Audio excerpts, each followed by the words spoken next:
దేవుని దృష్టిలో ఎవరు అందమైన వారు?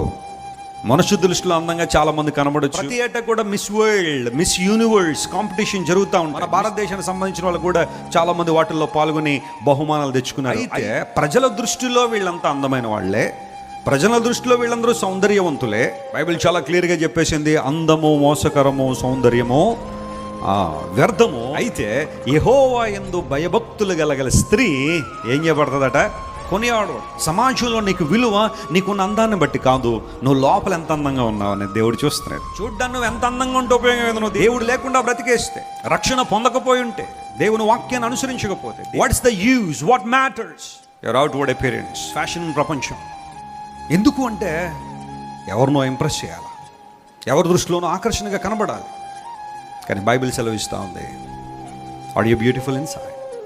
నువ్వు శారీరకంగా అంత మంచిగా ఉండలేకపోవచ్చు, లేదా అంత గుడ్ లుకింగ్గా ఉండలేకపోవచ్చు. కంగారు పడొద్దు, బాధపడద్దు. దేవుడు నన్ను ఎందుకు ఇలా చేసాడని ఏడవద్దు ఎప్పుడు కూడా. నీ రూపాన్ని బట్టి స్తుతించు. You are a masterpiece in the hand of God. Hallelujah. దేవుడు నిన్ను తన ఉద్దేశ ప్రకారం, తన పర్పస్ కోసం దేవుడు ఏం చేశాడు? ఆయన చేశాడంతే. You are special in this entire universe. There is none like you. నీలాంటి వాళ్ళు మళ్ళీ ఎవ్వరు ఉండరు ప్రపంచంలో. You have a special identity. You have a special place in the heart of God. You have a special place in this universe.